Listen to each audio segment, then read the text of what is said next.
Taiwan, I'm Yvonne with news from here in Taiwan and around the world. Taiwan's July export orders dropped 12% compared to a year earlier. This marks the 11th consecutive monthly year-on-year decline. However, the drop was smaller than predicted.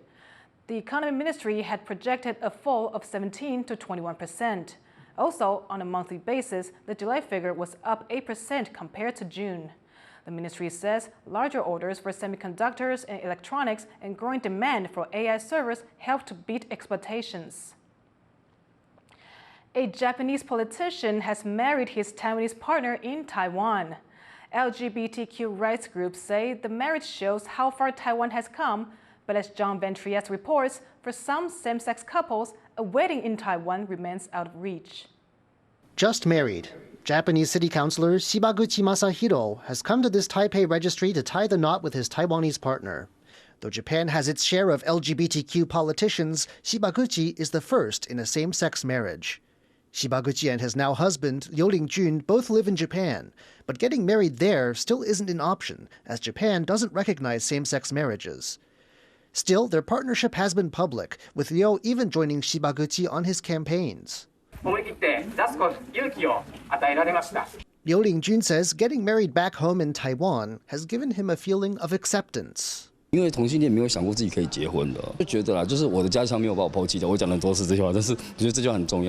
it's an acceptance that's only come very recently.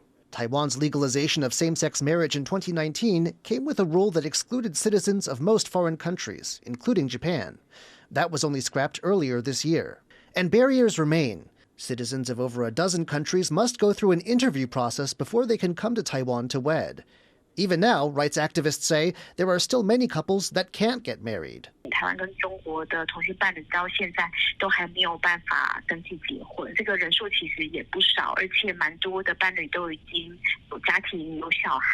LGBTQ groups say true equality in Taiwan is still ahead, and they say they'll keep up their struggle until everyone can marry and start a family with the person they love. Scott Huang and John Van Trieste for TaiwanPlus.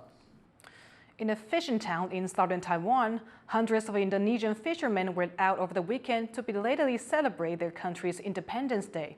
It's a special occasion for those who are working far from home, many of whom haven't been able to return to Indonesia in years. Yvonne Huang has the story.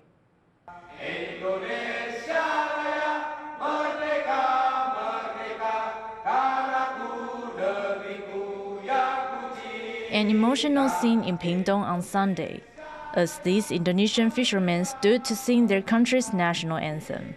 They'd gathered here to celebrate Indonesia's 78th Independence Day. The event was held several days after the official date of August 17th. But working in Taiwan, the organizers wanted to wait until as many people as possible were free to attend. It was held in the harbor town of Donggang and organized by Taiwan's largest association for foreign fishermen, the Indonesian Seafarers Gathering Forum, also known as FOSBI.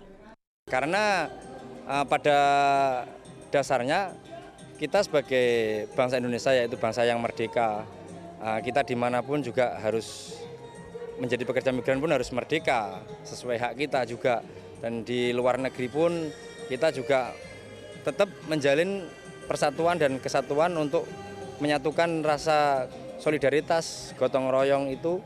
This harbor is an important base for both offshore and distant fishery. Between 200 and 400 foreign fishermen live here, and the majority are from Indonesia. Today's celebration is an important one because for most of the people here, it's the closest they'll get to home for several years. FOSBI aims to provide a support base to Indonesians who are living and working far from home. Since its formation 16 years ago, the group has gained more than 2,500 members and helps people with problems they might have while working in Taiwan. Social events like the Independence Day celebrations are important for the group, helping people in this profession feel like they are part of a community.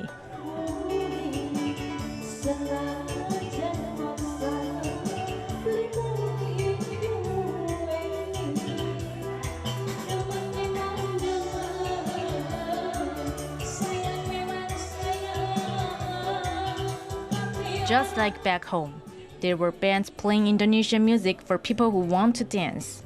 A number of Indonesian games were played throughout the day, like hitting bags filled with water while wearing blindfolds, or Gigi Coin, where people try and remove coins from watermelons using only their teeth.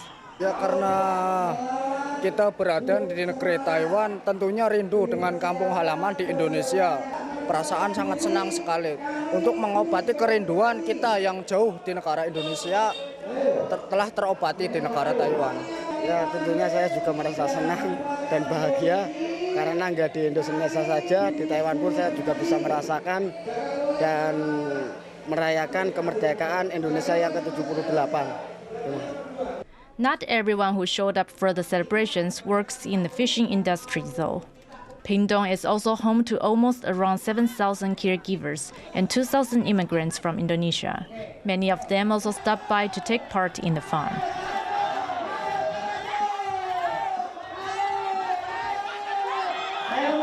Kami merasa dihargai di Taiwan karena bisa merayakan Hari Kemerdekaan 17 Agustus. Often described by people back home as foreign exchange heroes. Many migrant workers go abroad to give themselves and their loved ones a better life. The organizers want to echo their government's theme for this year: keep moving forward for an advanced Indonesia. Although living and working hundreds of miles from home, the people here want to show their love and support for both their families and their country. Klein Wang and Yujin Huang for TaiwanPlus. Taiwan's nursing shortage is forcing some major hospitals to cut the number of available beds. Taipei's Mackay Hospital cut 200 beds in recent months. It's one of several hospitals in northern Taiwan that are struggling as nurses quit the profession en masse. The stress of working during the COVID pandemic caused many nurses to change careers. Many who remain now say they're overworked and underpaid with too many patients. September will see new nursing graduates join the workforce, but experts say more nurses are leaving the profession than are joining, and that the shortage will continue until the core issues are addressed. 护理人员要照顾病人的时间就是拉得越来越长，拉得越来越长的时候，病人对于护理人员的这个不满，其实呢，心情情绪的一个不舒服一定会更高。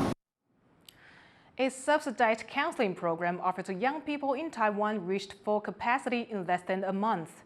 The program covers the cost of 3 psychological counseling sessions for people ages 15 to 30.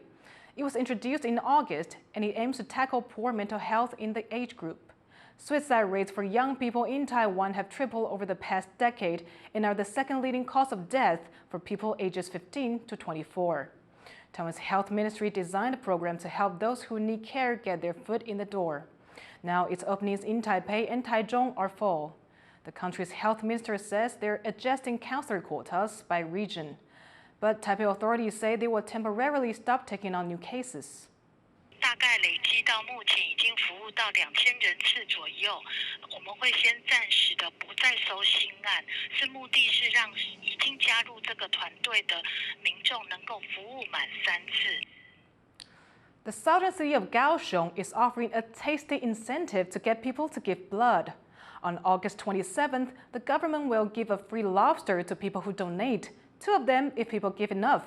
200 lobsters in total are up for grabs, with other freebies on offer when those run out. Kaohsiung is running low on blood supplies, with less than a week's worth for most blood types.